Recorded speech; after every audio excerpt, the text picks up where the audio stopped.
So this next section is talking about research questions. Yeah, you guys are like, but we just did the brainstorming. We already have research questions. Not quite. We're gonna make our research questions even better. We're gonna make it into a well-developed research question. And that kind of usually has a couple of different parts to it. For example, you want to know what are the demographics of who you are writing to and who you are writing about. And that might be very different.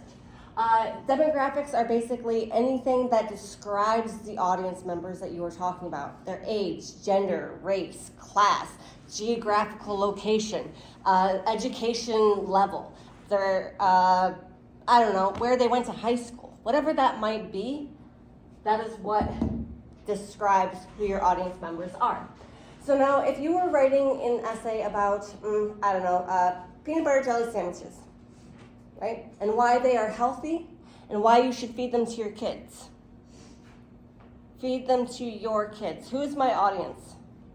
Who am I writing to? Parents. Yes. Yours are good. Yeah, you're writing to parents. But who are you writing about?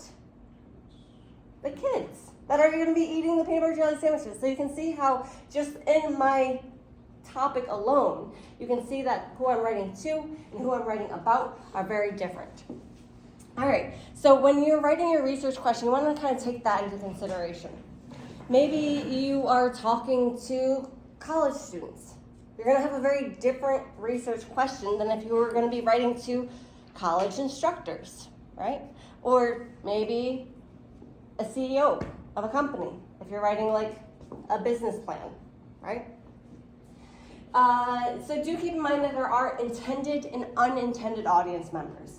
So say you wrote an article for the SUNY Cortland campus newspaper.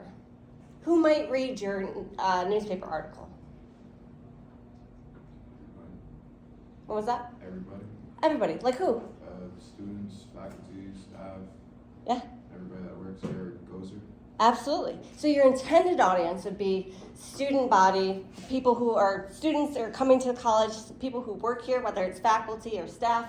But an unintended audience might also be people in the community who are interested in what's happening in the campus. Or it might be alumni, people who used to go here and are still in contact with what's going on the campus, right? So you have to kind of keep that in mind, that you are speaking to people that not only who you want to talk to, but also people who might also have access to it. All right, so let's take a look at this question. So should English instructors teach grammar in their courses? Do keep in mind English instructors, so we're talking about college here.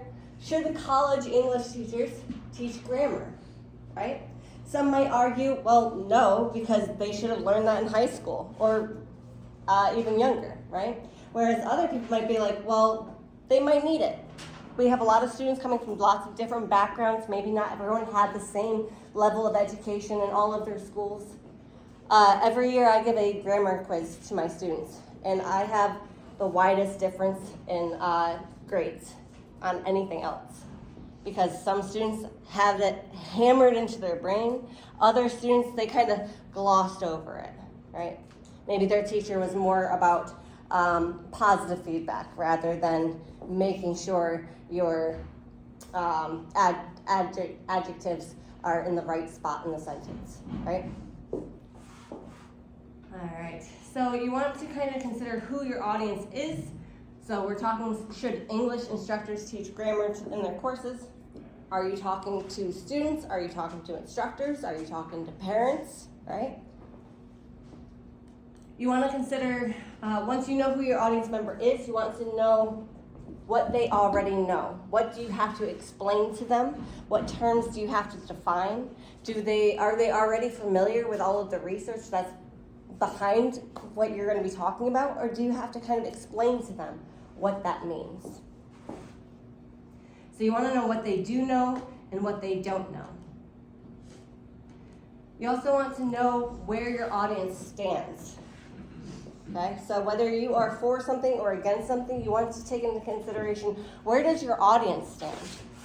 So if you are writing a persuasive paper and you are trying to convince somebody to believe the same way that you do, you would want to imagine that your audience members are people who do not think the way that you do. Either they disagree with you or they are undecided. Because you can't persuade somebody who already agrees with you to see things differently as the way that you do. They already agree with you. You're preaching to the choir, right? So you want to make sure that you are attuning your information to the people who you are trying to persuade. All right. You want to also take into consideration what kind of tone you'll have. Think of it this way. If you're writing a text message to your friend, it's going to have a very different tone to it than if you were writing a letter to your grandma or an email to a boss, right? Kind of like if you were disputing your grade and you were complaining about the grade that you got, you're going to have a very different tone when you're complaining about it with your friend than when you're talking about it with your professor. So think of it that way, right? So you want to make sure you know who your audience is and what kind of tone is appropriate. Should it be more formal or informal? All right. So let's kind of narrow that down a little bit further. I have like 4 minutes left of class. So here's another question example. What are the negative effects of social media? The problem with this question is that it automatically assumes that there are only negatives. So you want to make sure that you include both the pros and cons. This question, what are the negative effects of social media, also does not address who the target audience members are. We don't know the age group of the people that we were talking to, and we can actually change that question to address all of those. So you want to be unbiased when you do your research question. Not why should or shouldn't we do something, but rather, not why should or shouldn't, but rather should. Typo. All right, so basically you want to make sure you include the positives and the negatives. So instead of what we had before, you would have, instead of what are the negative effects of social media, just having what are the effects of social media. That way it gives us room to be able to find information about the positives and the negatives, right? So you want it to be unbiased. All right, so an edited question would be, what are the emotional, social, and psychological effects of social media on American children under the age of 10? That is a much more direct question, right? We want to know not just what are the effects, but what are the emotional effects, the social effects, and the psychological effects. Okay, so right there you can already kind of see what your 3 body paragraphs are going to look like because you have your 3 main ideas. And not only that, you want to know the effects of social media on American children. So we're not looking at everyone in the world, just American children specifically. And more so under the age of 10. We're not looking at college students. We're not looking at 3-year-olds.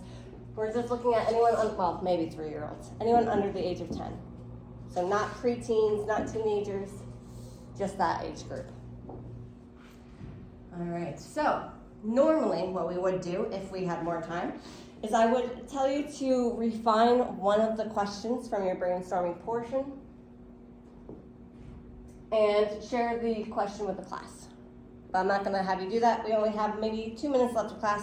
So what I want you to do is pick one of those questions and think about how would you change that question to address the audience members that you were trying to reach and the demographics of who you were talking about and who you are writing to.